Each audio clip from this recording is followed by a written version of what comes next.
ॐ ह्रीं नमो लोये सब्वसाहूणम् एषो पञ्चनमुक्कारो सर्वपावकनाशनो मङ्गलानं च सर्वेशिं परमं हवै मङ्गलम् परमं भवै मंगलम्।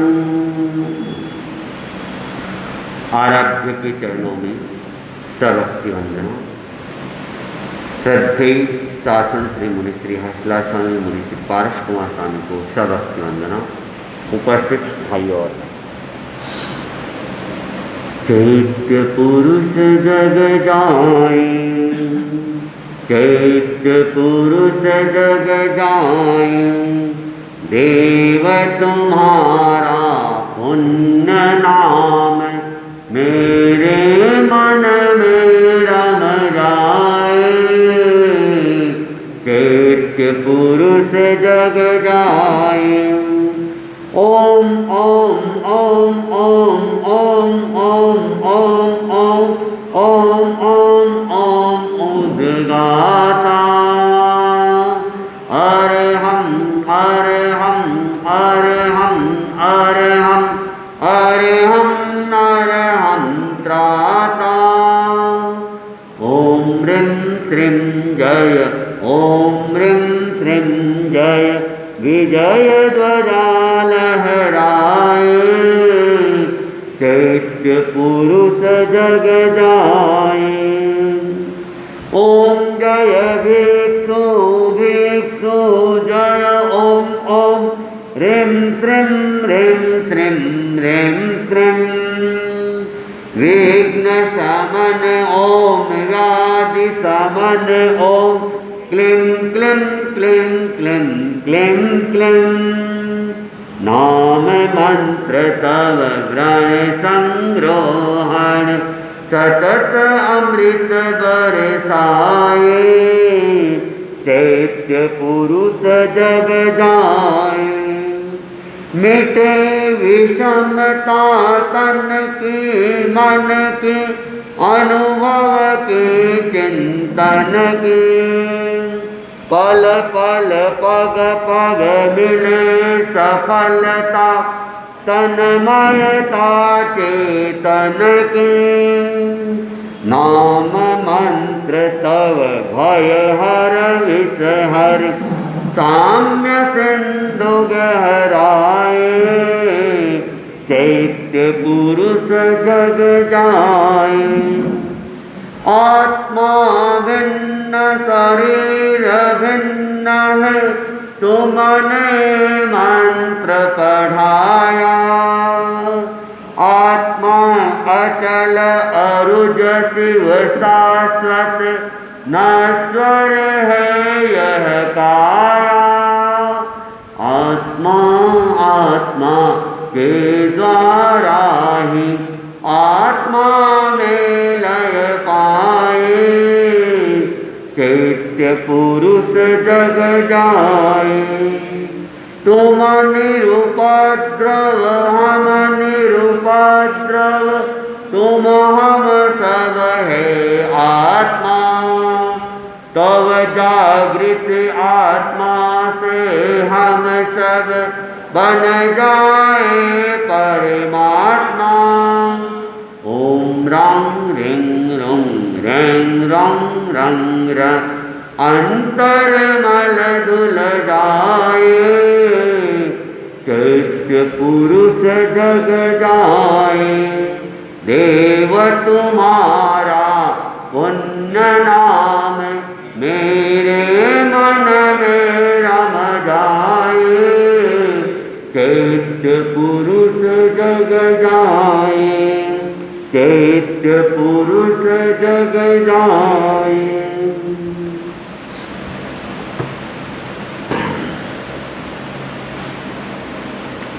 अप्पा चेव दमयव्वो अप्पाहु खलु दुद्धमो अपादंतो सुई होई अस्सिम लोए परथय वरम्य अपादंतो संजमेण तवेणीये माहम परेहिं दम्मन्तो बंधनेन बंधनेय।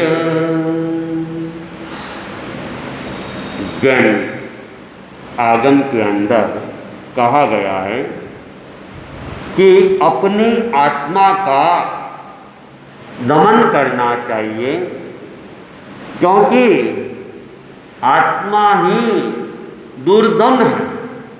और जो मुनि आत्मदांत बनता है वह यहाँ पर इस लोक में और आगे उस लोक में सुखी हो जाता है।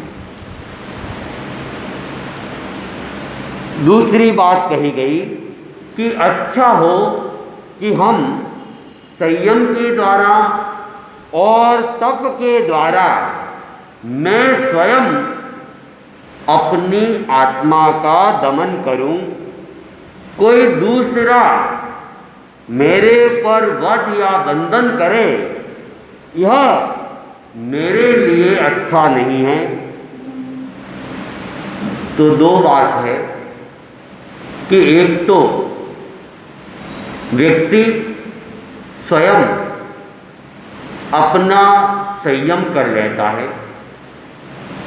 दूसरी बात अगर वो अपना संयम नहीं करता है तो दूसरे व्यक्ति उसके ऊपर वध का प्रयोग करेंगे, बंधन का प्रयोग करेंगे, अनुशासन का प्रयोग करेंगे। इसलिए दूसरा कोई अनुशासन करे, इससे अच्छा है कि व्यक्ति आत्मानुशासन करे, स्वयं संयमित हो जाए।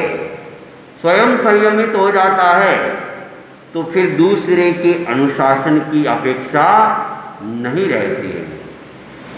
और जो स्वयं अपने ऊपर अनुशासन करता है वह दूसरों के ऊपर अनुशासन का अधिकारी भी बन जाता है। गुरुदेव तुलसी ने भी एक बहुत सुंदर घोष दिया है, निज पर शासन फिर अनुशासन।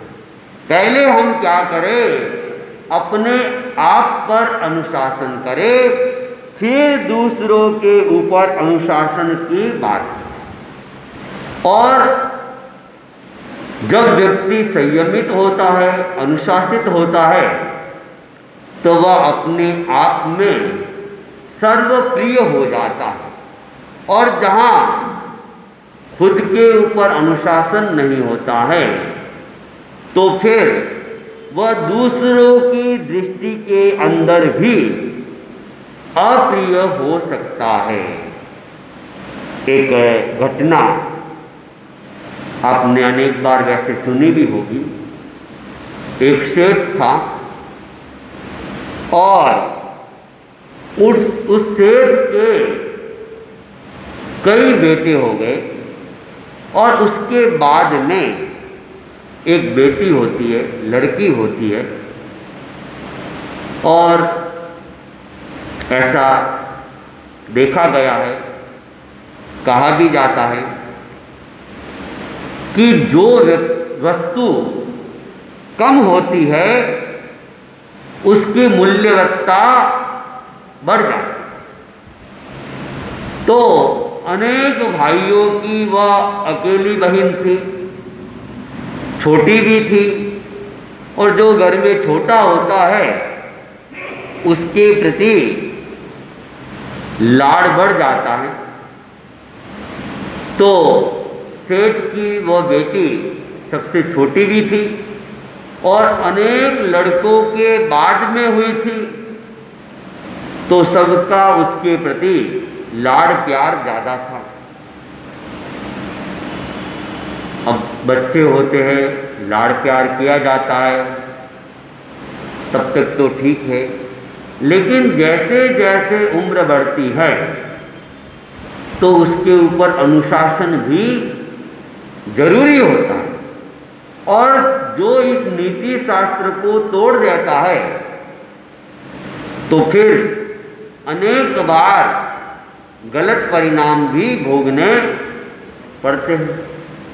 और ऐसा भी कहा गया है नीति शास्त्र में कि लाड़ वह अपने आप में दुर्गुण है और ताड़ना है वह अपने आप में गुण है।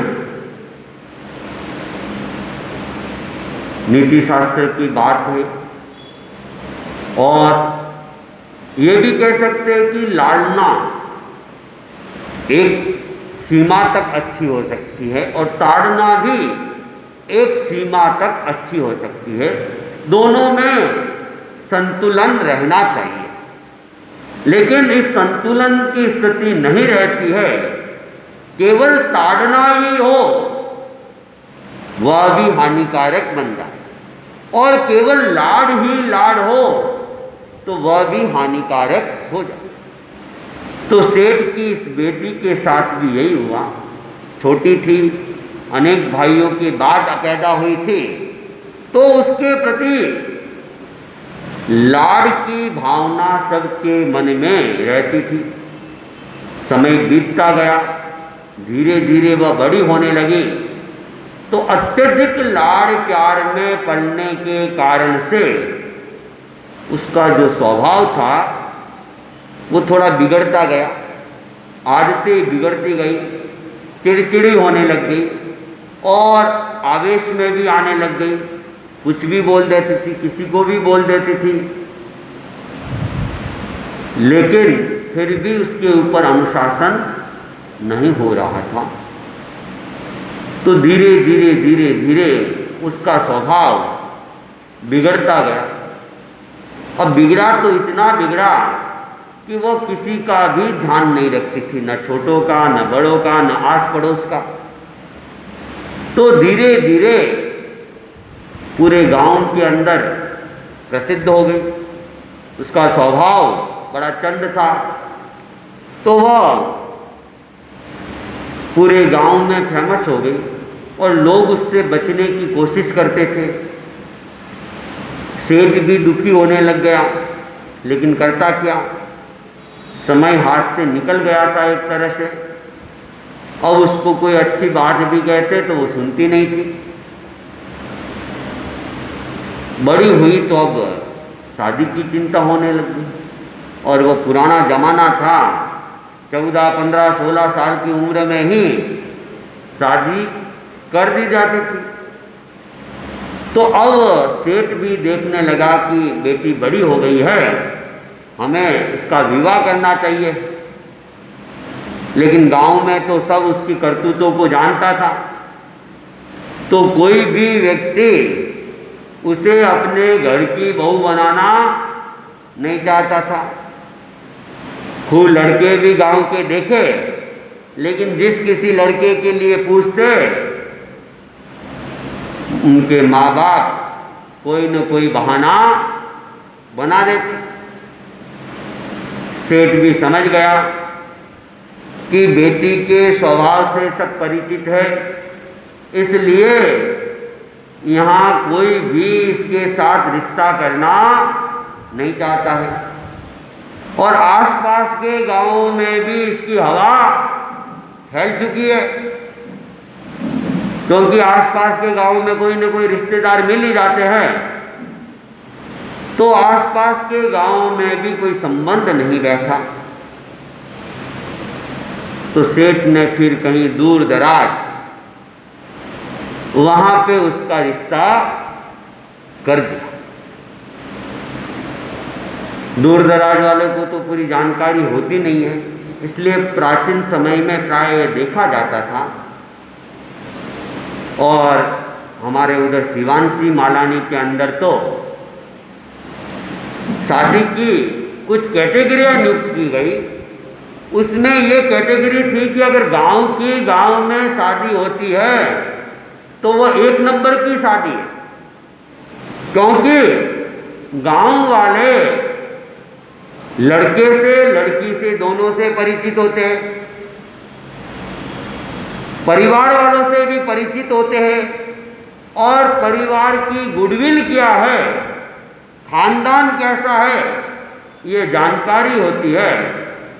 तो इसलिए गांव से गांव की शादी होती तो एक नंबर की, और नज़दीक के गांव, आस पड़ोस के गांव में शादी होती उसे 2 नंबर में कहा जाता, और जो दूर दराज होती तो उसे 3 नंबर की कैटेगरी, क्योंकि दूर दराज वाले को जानते नहीं है पूरा कैसा खानदान है, कैसा लड़का है, कैसी लड़की है, परिवार वालों का नेचर क्या है, आगे पीछे की उनकी स्थिति क्या है। तो अब सेठ ने भी क्या किया, दूर दराज में एक जगह रिश्ता पक्का कर लिया और अच्छे मुहूर्त के अंदर शादी भी हो गई। लड़की वैसे सुंदर भी थी। अब शादी के बाद में लड़की अपने ससुराल में जाती है। सेठ ने देने में भी कोई कमी नहीं रखी, खुले हाथों दे। एक ही बेटी थी।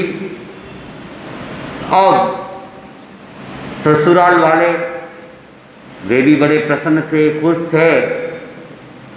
एक सुंदर कन्या के साथ बेटे का विवाह हो गया। कुछ दिन तो ठीक से निकल गए। अब वो लड़की काम नहीं करती थी, काम करना कभी सीखा ही नहीं था, क्योंकि लाड़ प्यार में पली पूसी थी और सेठ के यहाँ नौकर चाकर भी थे। तो सेठ ने भी पहले ध्यान नहीं दिया कि बेटी को आगे ससुराल भेजना है, तो इसको घरेलू काम तो सिखाया जाए, रसोई वगैरह तो सिखाई जाए। अब सिखाया नहीं था, कभी झाड़ू निकाला नहीं, पोछा किया नहीं, खाना बनाया नहीं। अब 2, 4, 5 दिन तो ससुराल वाले काम करवाते भी नहीं है, लेकिन बाद में तो अब उसको कोई कुछ कह देता काम के लिए, ये कर लो वो कर लो, तो वो तो उसने तो आज तक किया ही नहीं था। पानी की गिलास या लोटा भी किसी को पकड़ाया नहीं था, तो वो कौन सी पकड़ाने वाली थी। और कोई कहता तो उल्टा जवाब दे देती। अब सास भी दुखी हो गई, ससुर भी दुखी हो गए, ननंद और भौजाई भी दुखी हो। कुछ भी कहो, सास उसको समझाती, अलग से ले जाती कि देखो बहू, तुम घर में अभी सबसे छोटी हो,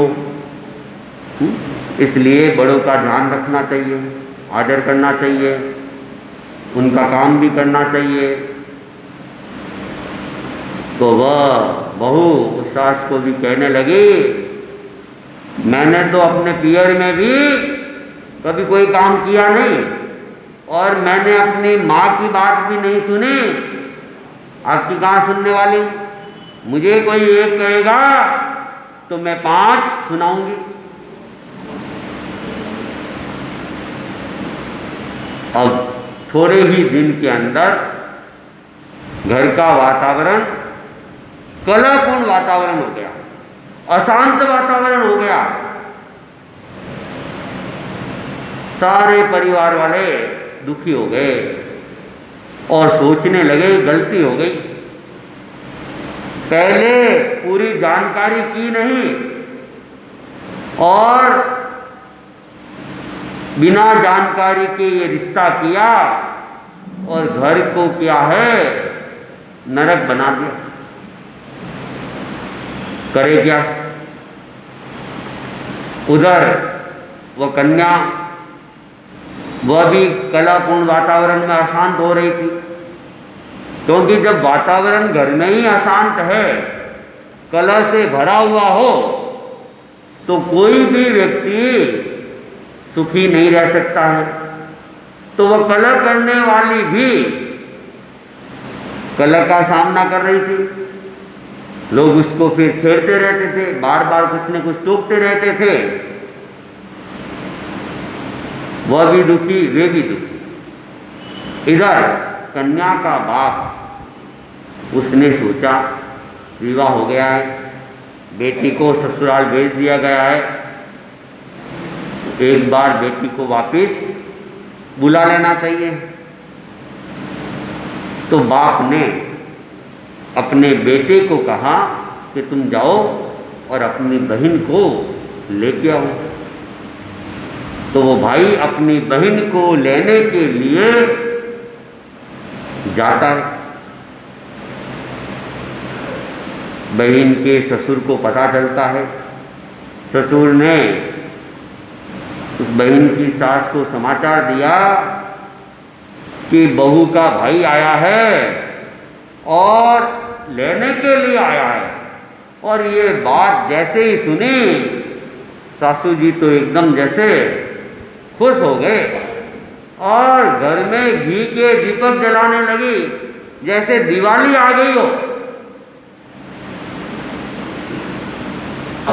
भाई भी बहन के ससुराल में गया तो उसने देखा वातावरण पूरा अशांत सा है, किसी के चेहरे के ऊपर प्रसन्नता नहीं है और कोई बहन की तो प्रशंसा ही नहीं कर रहे।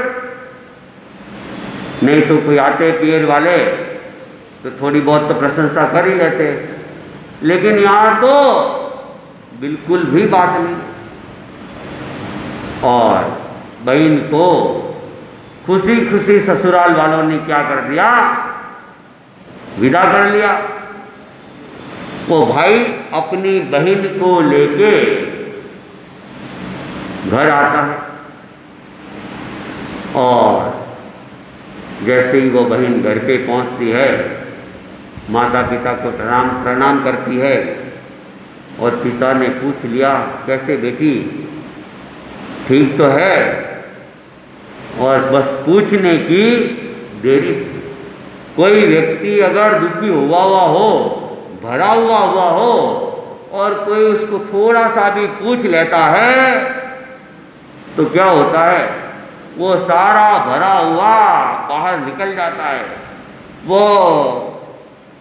सेठ की बेटी भी धड़ धड़ाधड़ आंसू बहाने लगी, रोने लगी और फिर उस अपने पिता को कहा कि पिताजी, आपने मुझे कहाँ भेज दिया, कहाँ मेरा संबंध कर लिया, आपने मेरा कौन से जन्म का बदला निकाला।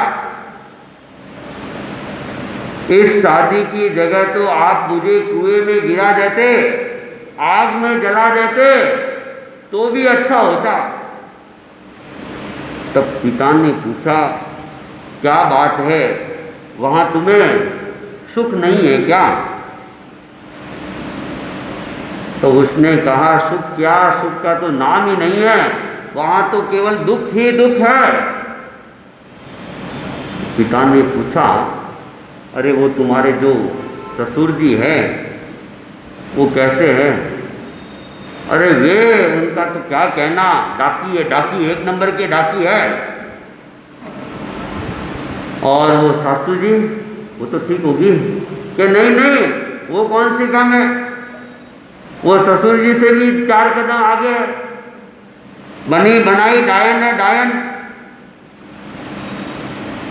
कि वो तुम्हारे नंदे जेठानियाँ, वे तो ठीक होगी ना? कि पिताजी क्या, वहाँ तो कोई ठीक है ही नहीं, बेबी कोई घुटनियों से कम थोड़ी है।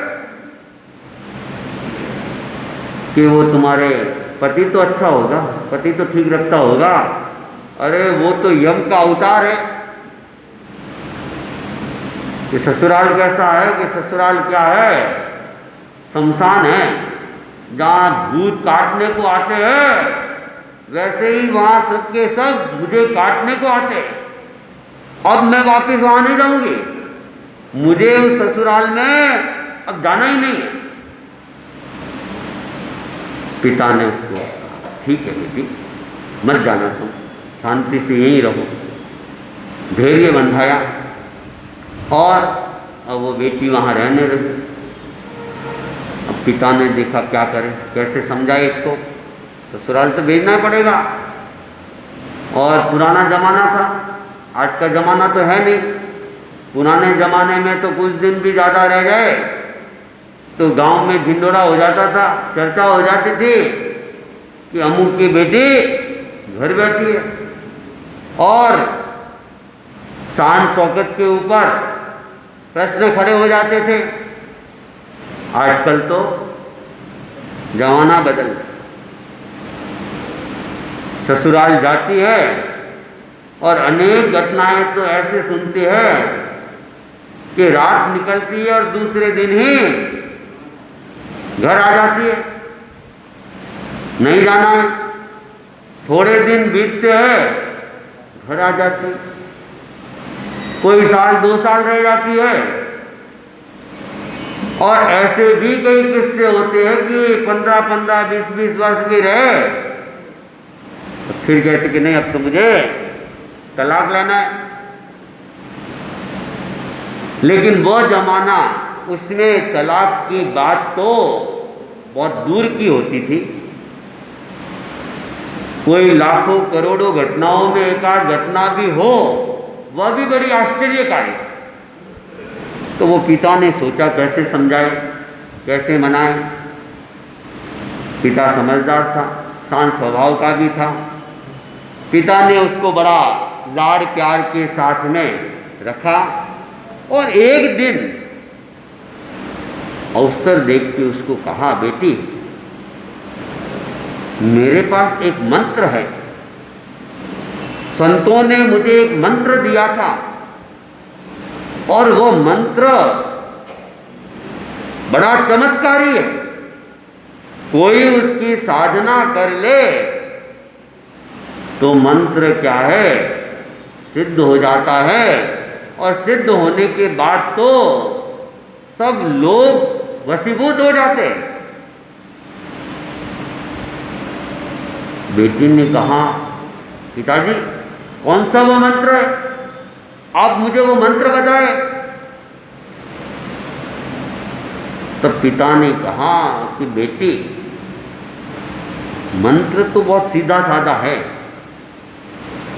मंत्र कठिन नहीं है, लेकिन मंत्र की जो साधना है वह बड़ी कठोर है।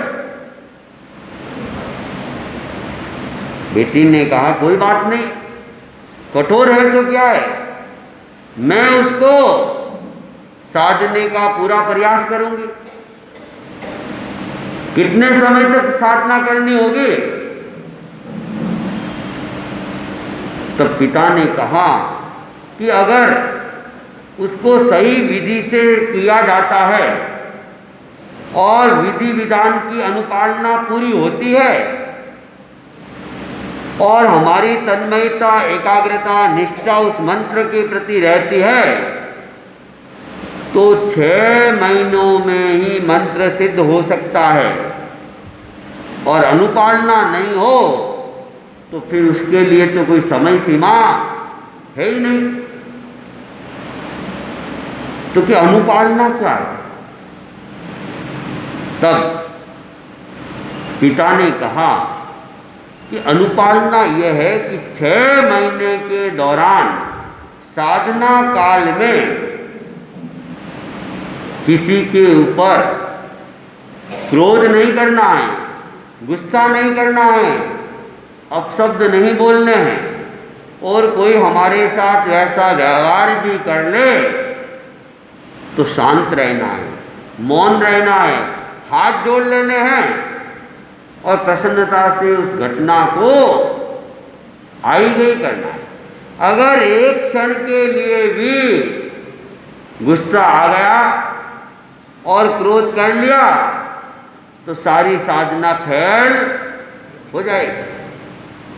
और ये साधना कहाँ की जाती है? शमशान में की जाती है।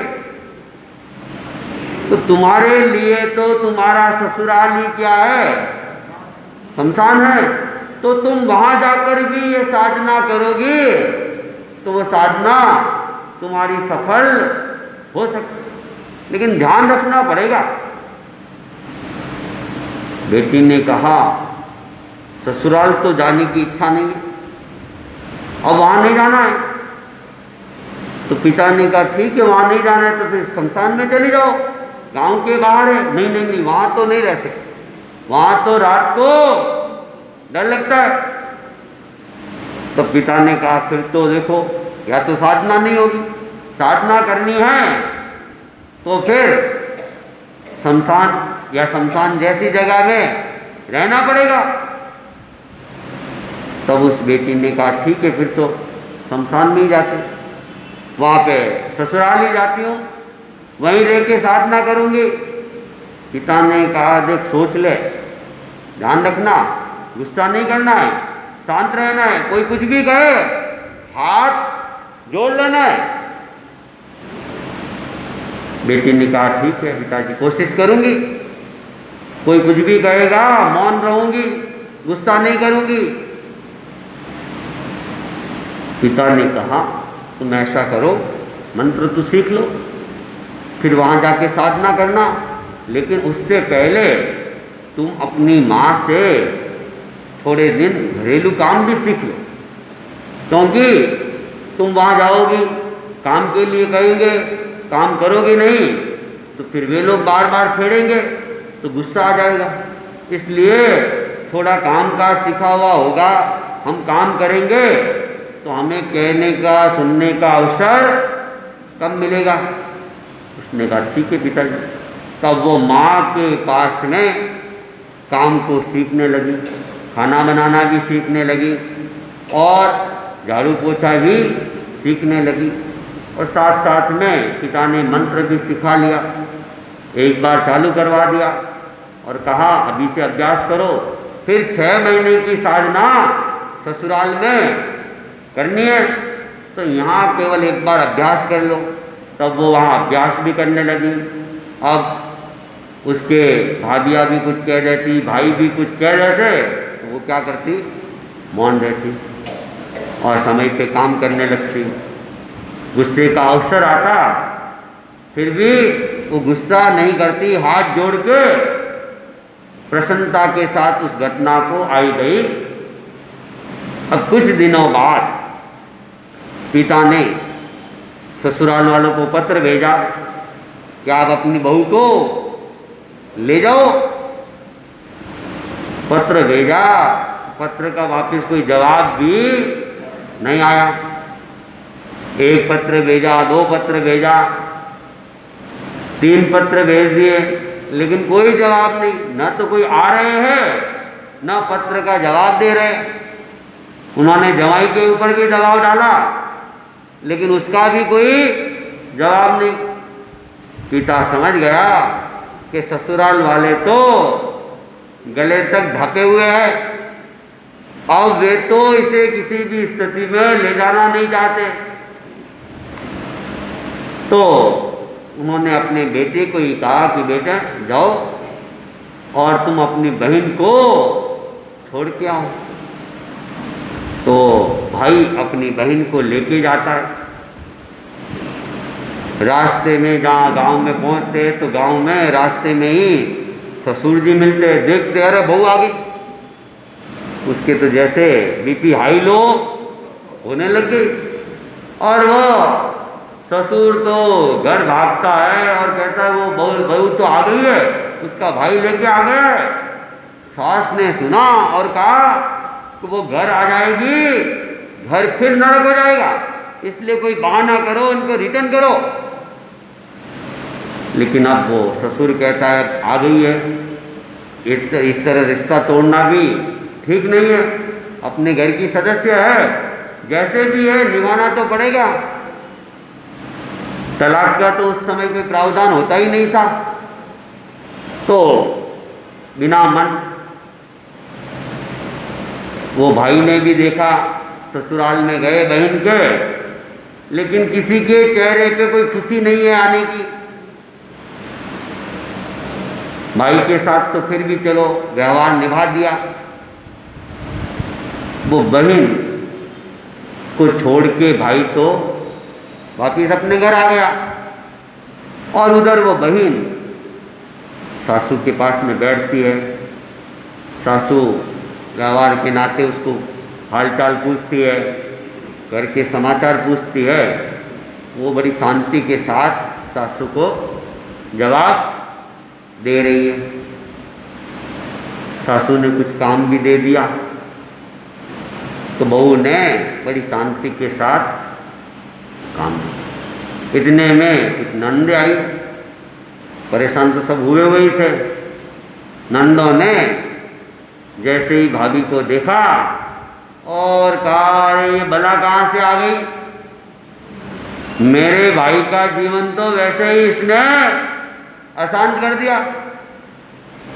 लेकिन वह उसकी भाभी, वो बहू, उसने सुना, बोले नहीं कि बोलूँगी तो मेरी साधना भंग हो जाएगी। अभी तो 6 महीने तक तो अपने को क्या करना है, कुछ भी नहीं बोलना है, बस सुनना है, मौन रहना है और हंस के जवाब देना है। गुस्सा 1 मिनट के लिए भी करूँगी तो फिर नए सिरे से 6 महीने साल, तब अपने को गुस्सा।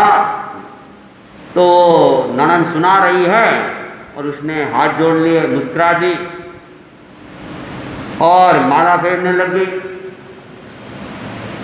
तो वो सास, वो भी पीछे नहीं रही, उसने भी कहा, रही है माला फेरने से क्या होगा, तुम्हारी जीभ तो कतरनी की चलती है।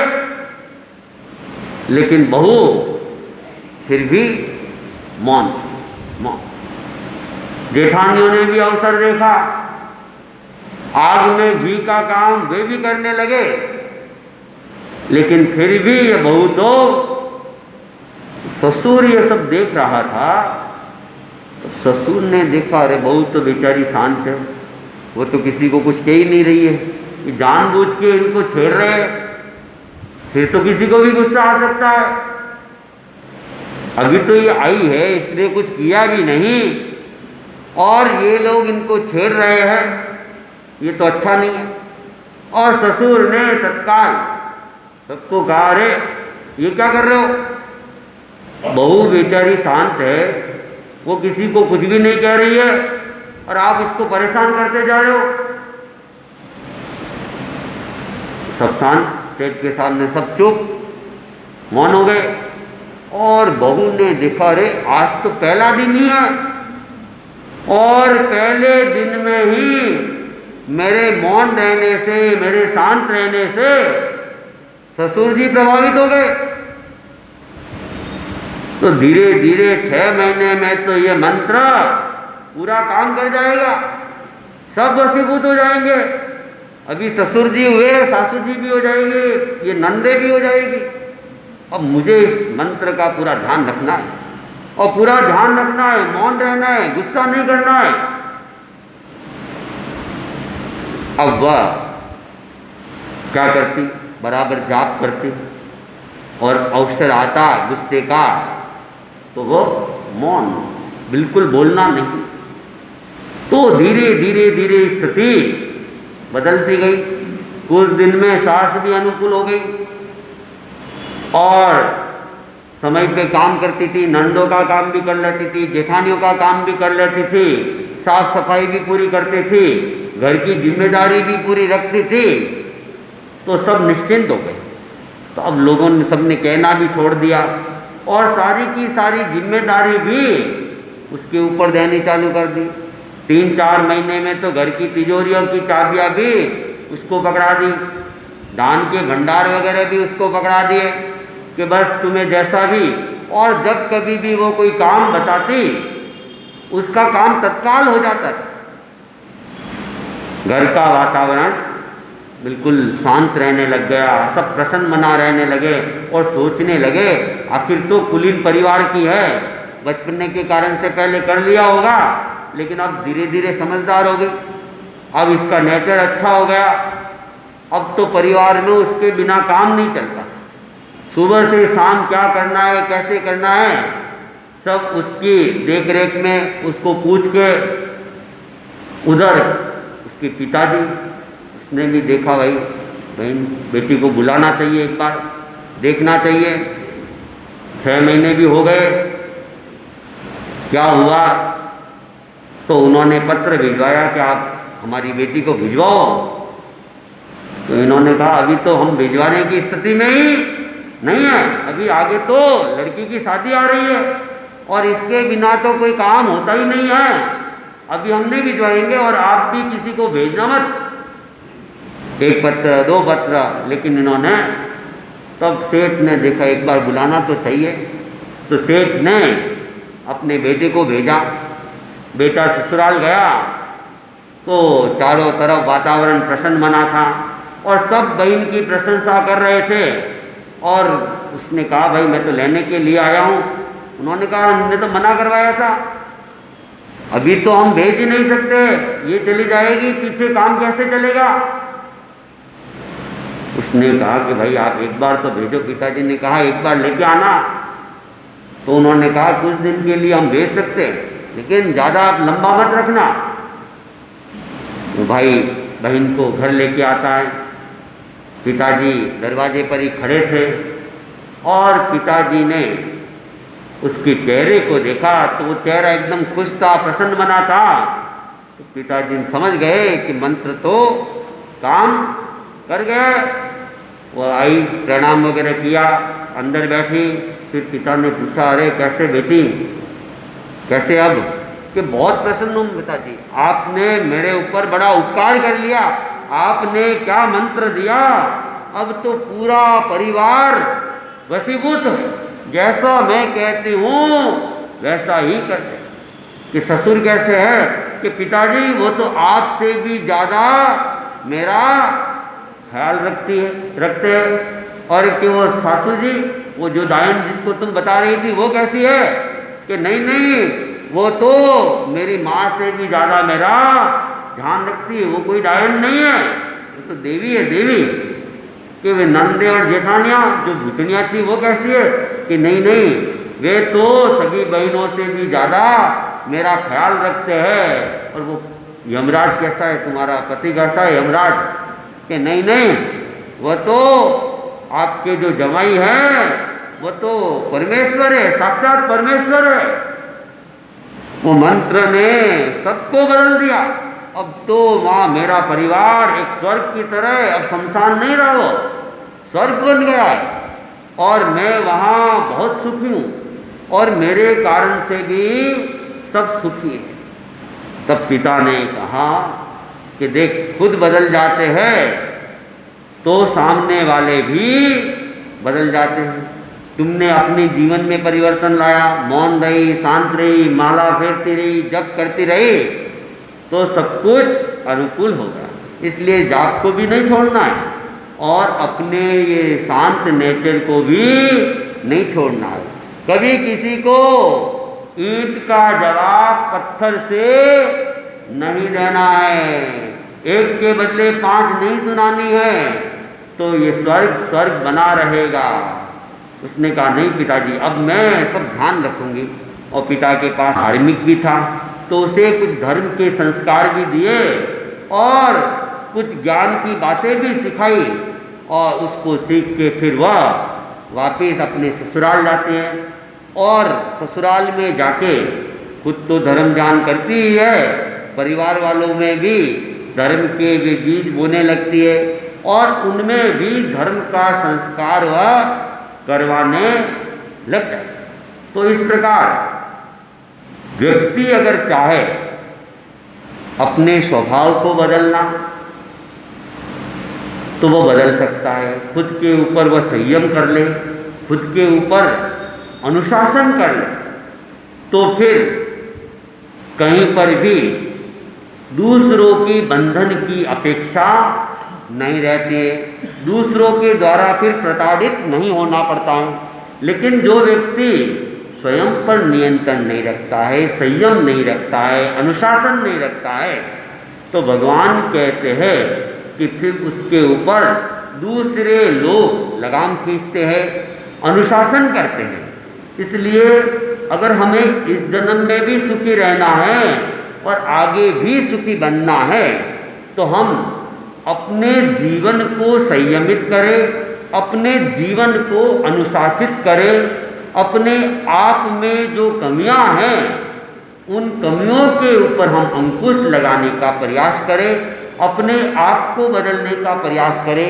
अपने आप को बदलेंगे तो जब अपने आप बदल जाएगा इन्हीं भावनाओं के साथ। ओम और हम।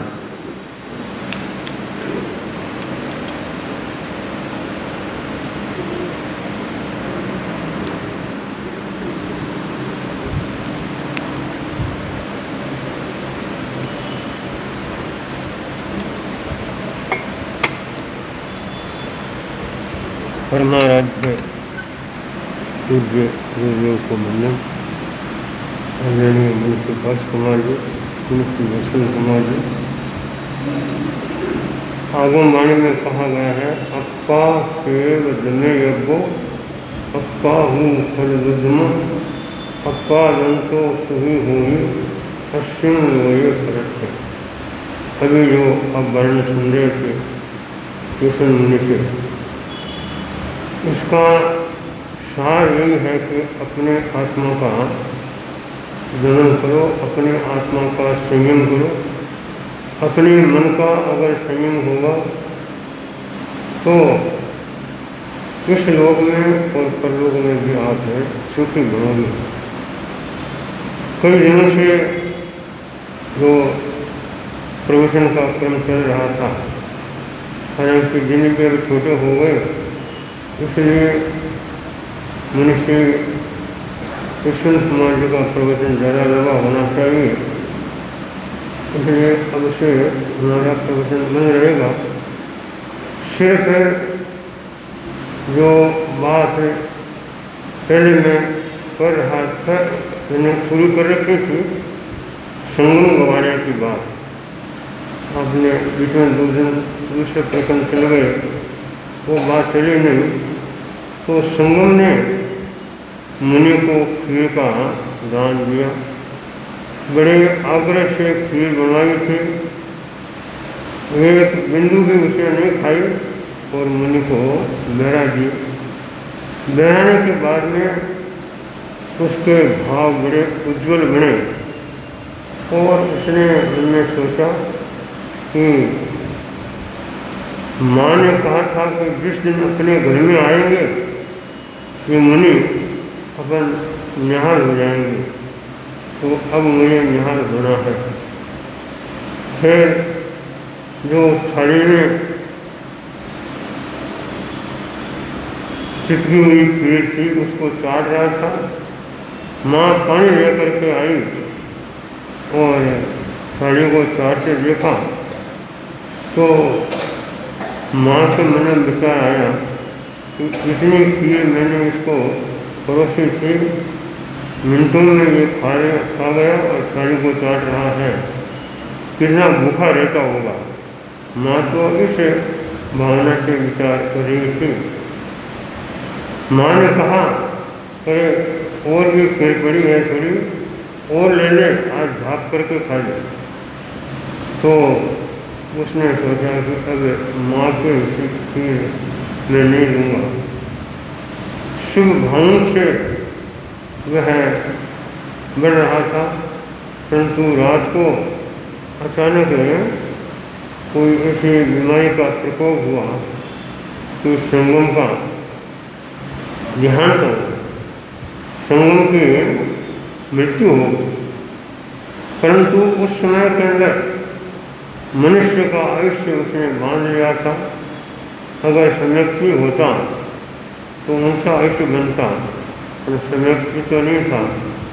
शुभ भाव से मनुष्य का आयुष्य बंधा और उसी राजगृह नगर के अंदर गोभद्र नाम का सेठ, भद्रा नाम के सेठानी, उसकी कुक्ष से जब उत्पन्न हुआ, उसका नाम, जब वो गर्भ में आया था तो माँ को चावलों के खेत का सपना आया था, साड़ी का, तो शालीभद्र उसका नाम रखा। वह शालीभद्र बड़ा होता है और पिछले जन्म के अंदर दान से जो पुण्य कमाए थे, वे पुण्य अब उसके उदय में आ रहे हैं। घर भरा पूरा था, कोई कमी नहीं थी। 32 जगह पर उसका संबंधी हुआ था और 32 स्त्रियों का वह स्वामी बन गया। आकाश से गोभद्र सेठ आयुष्य पूरा करके देवलोक में गया तो वहाँ से उसके लिए कपड़े और गहने रोज भेजता था। 33 पेटियाँ रोज उतरती थी। शालिभद्र के 33 पेटियाँ रोज उतरती थी। क्या आप लोगों की कोई उतरती है क्या? आपको ऐसी कुर्बानी कहाँ पड़ी है कि सड़क से पेटियाँ आए? तो शालिभद्र ने बड़ी अच्छी कुर्बानी की थी और वह सुख भोग रहा था। राजा को मालूम पड़ा तो राजा भी स्वयं मिलने के लिए वहाँ पर आया। तो राजा ने उसका सम्मान किया। वह शालिभद्र पुण्य का पोरसा आज लोग दिवाली के मौके पर बगियों में लिखा करते हैं कि हमें शालिभद्र की रिद्धि मिली। पर शालिभद्र जैसे करनी करने वाले भी बहुत कम होते हैं। संक्षेप में बात पूरी कर रहा हूँ कि शालिभद्र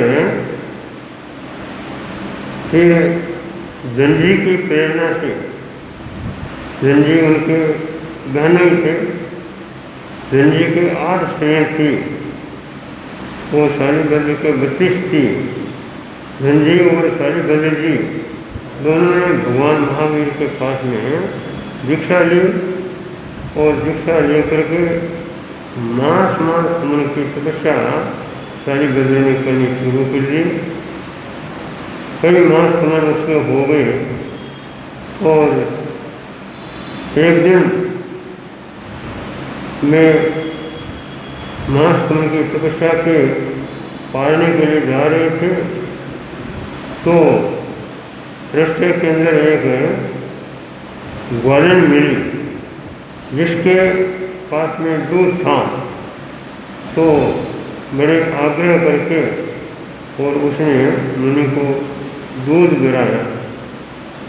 मुनि ने पालना किया और पालना करने पर चित्त की थोड़ी सी बेचैनी बढ़ी और व्यवहारगिरी पर जा करके उन्होंने संसारा ले लिया।